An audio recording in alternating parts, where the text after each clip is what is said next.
পরবর্তী বক্তা আক্তার হোসেন, রংপুর ৪। আপনার সময় ৮ মিনিট। মাননীয় স্পিকার, আপনাকে ধন্যবাদ। মাননীয় সরকার দলীয় সংসদ সদস্য যে প্রস্তাবটি আজকে এখানে উত্থাপন করেছেন, সে প্রস্তাবের বিষয়ে আপনার আগে দৃষ্টি আকর্ষণ করছি। মাননীয় স্পিকার, আপনি সেদিন বলেছিলেন বিরোধী দলীয় নেতার যে প্রস্তাব, সেই প্রস্তাবটার ব্যাপারে আপনি নিজে বলেছিলেন যে যদি আইন প্রণয়ন সংক্রান্ত কোনো বিষয় হয় তাহলে সেটাকে প্রস্তাব আকারে এখানে উত্থাপন করা যায় না। সেদিন বিরোধী দলের ব্যাপারে আপনি যে কথাটি বলেছিলেন, সে কথাটি কেন সরকার দলের ব্যাপারে বলেন নাই, সেটি বিষয়ে আপনাদের প্রশ্ন রয়েছে। মাননীয় স্পিকার, এই ক্ষেত্রে আমাদের একটা বক্তব্য আছে। মাননীয় স্পিকার, বিরোধী দলের নেতা যে প্রস্তাবটি উত্থাপন করেছিলেন সেটা আইন প্রণয়ন সংক্রান্ত কোনো ইস্যুতে ছিল না। মাননীয় স্পিকার, কারণ আইন অলরেডি প্রণীত হয়েছে, আদেশ জারি হয়েছে, অধ্যাদেশ জারি হয়েছে, সংবিধান সংস্কার পরিষদের আমরা শপথ গ্রহণ করেছি। আইনের কোনো প্রসঙ্গ এখানে ছিল না, বরং যে আইন হয়েছে সেটাকে বাস্তবায়নের প্রশ্ন এখানে ছিল। মাননীয় স্পিকার, আরেকটি কথা মাননীয় স্পিকার আপনাকে বলতে চাই, মাননীয় ডেপুটি স্পিকার এখানে ছিলেন, আর একজন সংসদ সদস্য মুজিবুর রহমান ইকবাল, তিনি একটি মুলতবি প্রস্তাব এখানে উত্থাপন করেছিলেন। সেই মুলতবি প্রস্তাবের ব্যাপারে সিদ্ধান্ত কি সেটা না জানিয়ে পরের প্রস্তাব এখানে দেওয়া হলো। মাননীয় স্পিকার, সেই বিষয়টা আপনার কাছে আমরা জানতে চাই। মাননীয় স্পিকার, আমরা একটা কথা খুব স্পষ্ট করে বলতে চাই, মাননীয় সংসদ সদস্য যে প্রস্তাবটি উত্থাপন করেছেন সেখানে তিনি বলেছেন যে জুলাই সনদ রাজনৈতিক সমঝোতার দলিল, সেটা সংবিধান সংশোধন, পরিবর্তন, আইন প্রণয়ন, এই বিষয়গুলোর কথা তিনি সেখানে বলেছেন এবং বলেছেন এটা বাস্তবায়নের পথরেখা কি হতে পারে সেই নিয়ে আজকের এই মুলতবি প্রস্তাব। মাননীয় স্পিকার, আপনার মাধ্যমে আমি তাদেরকে জানিয়ে দিতে চাই যে আজকে যে প্রস্তাবটি তিনি এখানে উত্থাপন করেছেন সেই প্রস্তাবটি উত্থাপন হওয়ার যোগ্য প্রস্তাবই নয়। মাননীয় স্পিকার,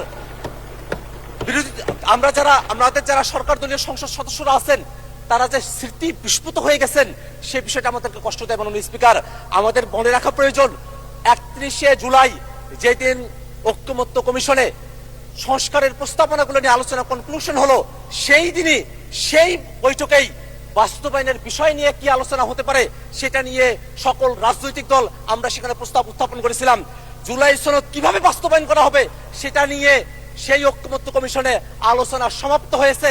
সেই আলোচনার ফলাফল আজকে বিএনপি মানতে চায় না। এই কারণে আজকে বিএনপি ব্যাক স্পেসে তারা প্রেসিডেন্টের দিকে তারা ফিরে যেতে চায়। মাননীয় স্পিকার, সংস্কারের বিষয়ের যে ঘোড়া, সেই ঘোড়া অনেক দূরে গিয়ে গেছে। সেই ঘোড়াকে এখন লাগাম পরানোর চেষ্টা করছে সরকার দলীয় সদস্যরা। মাননীয় স্পিকার, সংস্কারের যে পুরো বিষয়বস্তু, এখানে জুলাই সনদ, আদেশ, অধ্যাদেশ, গণভোট, সংবিধান সংস্কার পরিষদ, এই ৫টা ধাপ রয়েছে। মাননীয় স্পিকার, আজকে এখানে যারা সরকার দলীয় সংসদ সদস্যরা আছেন মাননীয় স্পিকার, তারা আদেশের কথা বলেন না, তারা অধ্যাদেশের কথা বলেন না, তারা গণভোটের কথা বলেন না, তারা সংবিধান সংস্কার পরিষদের কথা বলেন না, তারা শুধুমাত্র জুলাই সনদের কথা বলেন। ওই জুলাই সনদ, যেই জুলাই সনদটা শুধুমাত্র তাদের পক্ষে জুলাই সনদ উইথ নোট অফ ডিসেন্ট। মাননীয় স্পিকার, একটা কথা এখানে স্মরণ করে দেওয়া প্রয়োজন, ১৭ অক্টোবর জুলাই সনদ এই সংসদ ভবনের বাইরে স্বাক্ষর করা হয়েছিল। তার পূর্বে ঐকমত্য কমিশন কর্তৃক আমাদেরকে যে জুলাই সনদের কপিটা দেওয়া হয়েছিল, মাননীয় স্পিকার, এই জুলাই সনদের কপির মধ্যে আপনি কোনো পয়েন্টে দেখবেন না সেখানে কোনো নোট উল্লেখ আছে। মাননীয় স্পিকার, কিন্তু আমাদের সরকার দলের মাননীয় স্বরাষ্ট্রমন্ত্রী এবং মাননীয় আইনমন্ত্রী তারা বারংবার একটা নোটের কথা উল্লেখ করেন। সেই নোটটা হচ্ছে, অবশ্য কোন রাজনৈতিক দল বা জোট তাদের নির্বাচনী ইশতেহারে উল্লেখপূর্বক যদি জনগণের ম্যান্ডেট লাভ করে তাহলে তারা সেই মতো ব্যবস্থা গ্রহণ করতে পারবে। এই যে নোটের বিষয়বস্তুটি জুলাই সনদের মধ্যে অন্তর্ভুক্ত করা হয়েছে, মাননীয় স্পিকার, এই বিষয় নিয়ে ঐকমত্য কমিশনের কোনো আলোচনা হয় নাই। ঐকমত্য কমিশন আমাদেরকে যে জুলাই সনদের খসড়া প্রণয়ন করেছিল সেই খসড়ার মধ্যে এটা ছিল না। কোনো একটা দল বা কোনো একজন ব্যক্তি এই সংসদ প্লাজার সামনে এসে নিজের মতো করে এই নোটটি সেখানে অন্তর্ভুক্ত করেছিল যাতে জাতির সঙ্গে প্রতারণা করা যায়। মাননীয় স্পিকার, আমরা এই বিষয়ে ঐকমত্য কমিশনের যারা দায়িত্বশীল আছেন এবং এখানে আপনারা যারা আছেন তাদেরকে তদন্ত করে এই নোটটি কারা অন্তর্ভুক্ত করেছিল সেই ব্যাপারে আমরা খোঁজ চাই। মাননীয় স্পিকার, আর একটা বিষয় একটু বলে রাখা প্রয়োজন। মাননীয়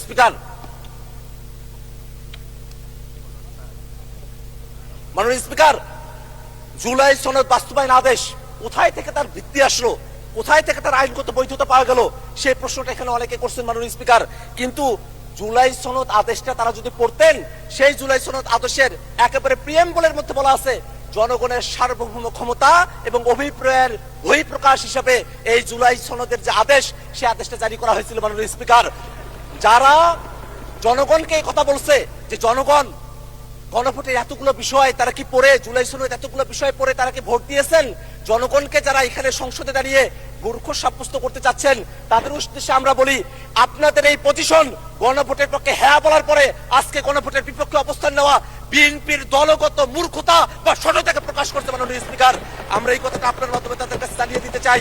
একটা বিষয় মনে রাখা প্রয়োজন মাননীয় স্পিকার, এখানে সরকার দলের পক্ষে পার্থ ভাই তিনি দাঁড়িয়েছিলেন, তিনি বলেছেন সংবিধান একটা কোয়াজি কনস্টিটিউশনাল পরিস্থিতির মধ্য দিয়ে আছে। সরকারি দলের একজন এমপি যখন কোয়াজি কনস্টিটিউশনাল কথা বলেন, অর্থাৎ খণ্ডিত সংবিধানের কথা বলেন, তখন কিন্তু আমাদের যুক্তি বেশি সাব্যস্ত হয় মাননীয় স্পিকার, কারণ তারা বারংবার সংবিধানের পরিপূর্ণ বাস্তবায়নের কথা বলছেন, কিন্তু আমরা বলছি এটাই বাস্তবতা যে বাংলাদেশ 5 আগস্টের পরে একটা এক্সেপশনাল অবস্থার মধ্য দিয়ে আমাদেরকে যেতে হয়েছে মাননীয় স্পিকার। আমরা কনস্টিটিউশন পুরাটা মানতেও পারি নাই, পুরাটা ছাড়তেও পারি নাই, এমন একটা পরিস্থিতিতে আমাদেরকে আসতে হয়েছে মাননীয় স্পিকার। মাননীয় স্পিকার, সেই সময়টাতে খালেদা জিয়া, বেগম খালেদা জিয়াকে মুক্তি দেওয়া হলো, সেটা কোনো সংবিধানের ভিত্তিতে হয় নাই, কোনো আইনের ভিত্তিতে হয় নাই, সেটা জনগণের অভিপ্রায়ের ভিত্তিতে হয়েছিল। অ্যাটর্নি জেনারেল তিনি যেভাবে নিয়োগ পেয়েছিলেন সেটাও জনগণের অভিপ্রায়ের ভিত্তিতে হয়েছিল। এই যে জনগণের অভিপ্রায়ের ভিত্তিতে সেই সময়টাতে এক্সেপশনাল একটা পরিস্থিতিকে আমরা ডিল করেছিলাম, সেই পরিস্থিতিকেই টেকসই করার জন্য এই যে আদেশ, সেই আদেশটাও জনগণের অভিপ্রায় এবং ক্ষমতার ভিত্তিতে এটাকে জারি করা হয়েছে মাননীয় স্পিকার। মাননীয় স্পিকার, একটা বিষয় একটু জানিয়ে রাখা প্রয়োজন, আমরা জুলাই সনদে এমন অনেকগুলো বিষয় নিয়ে কথা বলেছি যেগুলো সংবিধানের মৌলিক যে কাঠামো আছে সেই কাঠামোর সেখানে ব্যত্যয় তৈরি করে। আমরা সেখানে বিচার বিভাগকে আমরা বিভিন্ন শহরে আমরা নিয়ে যাওয়ার কথা বলেছি, বিভাগীয় শহরে। সেই বিষয়ে বাংলাদেশের এর আগের কোর্টে তারা রায় দিয়েছিল যে এটা অসাংবিধানিক। এই ধরনের কিছু পরিস্থিতি এখানে রয়েছে মাননীয় স্পিকার। এমন অনেকগুলো সংশোধনী রয়েছে, এমন অনেকগুলো প্রস্তাব রয়েছে, সংস্কার রয়েছে, যেগুলো শুধু সংশোধনী দিয়ে সেটাকে টেকসই করা সম্ভব নয় মাননীয় স্পিকার। সে কারণে ঐক্যমত্য কমিশনে আমরা জাতীয় নাগরিক পার্টির পক্ষ থেকে দাবি করেছিলাম গণপরিষদের মাধ্যমে নতুন একটা সংবিধান করতে হবে। সরকার দলের পক্ষ থেকে বলা হয়েছিল সংসদের মাধ্যমে সেটা করতে হবে, এবং তারপরে ঐক্যমত্য কমিশনে সকল দল আলাপ আলোচনা করার পরে সকলে মিলে আমরা সিদ্ধান্ত গ্রহণ করেছিলাম যে গণপরিষদ না, সংসদ না, গাঠনিক ক্ষমতা প্রাপ্ত সংবিধান সংস্কার পরিষদ, তার মাধ্যমে এই বিষয়টা সুরাহা করতে হবে মাননীয় স্পিকার। যদি তারা আজকে সেটা ভুলে গিয়ে থাকেন, সেই ভুলে যাওয়ার স্মৃতিগুলো তাদের মনে না পড়তে পারে, বিটিভিতে সেগুলো টেলিকাস্ট করা হয়েছিল, সেখান থেকে তারা যেন দেখে নেয় কিভাবে সংবিধান সংস্কার পরিষদের আইডিয়াটা সেখানে এসেছিল। এখানে জুনায়েদ সাকিব ভাই আছেন, তিনি তার পক্ষে বলেছিলেন, এখানে নূর ভাই আছেন, তিনি তার পক্ষে বলেছিলেন, এখানে যারা আছেন তারাই আজকে সেটাকে ভুলে গিয়েছেন মাননীয় স্পিকার। এটা আমাদেরকে বড়ই হতাশ করে মাননীয় স্পিকার। মাননীয় স্পিকার, আমি 1 মিনিট সময় বাড়িয়ে চাচ্ছি আপনার কাছে মাননীয় স্পিকার। মাননীয় স্পিকার, ওকে, 1 মিনিট বাড়িয়ে দেওয়া হলো, 1 মিনিটের মধ্যে শেষ করবেন, তখন মাইক অফ হয়ে যাবে। সংবিধান তো পুরোটা মানা হচ্ছে না মাননীয় স্পিকার। শেখ মুজিবুর রহমানের ছবি প্রত্যেক মন্ত্রীর অফিসে ঝুলানোর কথা, সেটা যে ঝুলানো হচ্ছে না, সেই জায়গার ভিত্তিতে কোথায় থেকে আসলো মাননীয় স্পিকার? এটা তো জনগণ ভিত্তিতে দিয়েছে, সেই কারণে সেটা মাননীয় স্পিকার। আমরা এই কারণে একটা কথা বলতে চাই, আজকে জুলাই সনদের যে আদেশ এবং যে গণভোট সম্পন্ন হয়েছে, সেই গণভোটের যে প্রশ্নগুলো আছে সেই প্রশ্নগুলোর দিকে আমরা একটু তাকাই। সেখানে স্পষ্ট করে বলে দেওয়া আছে সাংবিধানিক প্রতিষ্ঠানগুলোতে নিয়োগ হতে হবে একটা নিরপেক্ষ বডির মাধ্যমে, একটা উচ্চকক্ষ হবে যেটা ভোটের পিয়ার অনুযায়ী হবে, একটা তত্ত্বাবধায়ক সরকার হবে, যে তত্ত্বাবধায়ক সরকার একটা নতুন ফর্মুলায় হবে। এই বিষয়গুলো বিএনপি পালন করতে চায় না বিধায় তারা আজকে গণভোটের বিপক্ষে অবস্থান নিয়েছে মাননীয় স্পিকার। মাননীয় স্পিকার, আমরা খুবই বিনীতভাবে তাদের কাছে একটা কথা জানতে চাই, এই বিষয়টা কোনোভাবেই কোনো বিতর্কের বিষয়বস্তু নয়, এটা কোনো আলোচনার বিষয়বস্তু নয়। বাস্তবায়ন জুলাই সনদ কেমন করে হবে সেই ধাপগুলো ঐক্যমত্য কমিশনে সে আলোচনাগুলো কমপ্লিট হয়ে গেছে। অতএব আজকে যে প্রস্তাবটা নিয়ে আসা হয়েছে এই প্রস্তাবটা গ্রহণ না করার জন্য মাননীয় স্পিকারের কাছে বিনীতভাবে আহ্বান জানাচ্ছি মাননীয় স্পিকার। ধন্যবাদ সকলকে।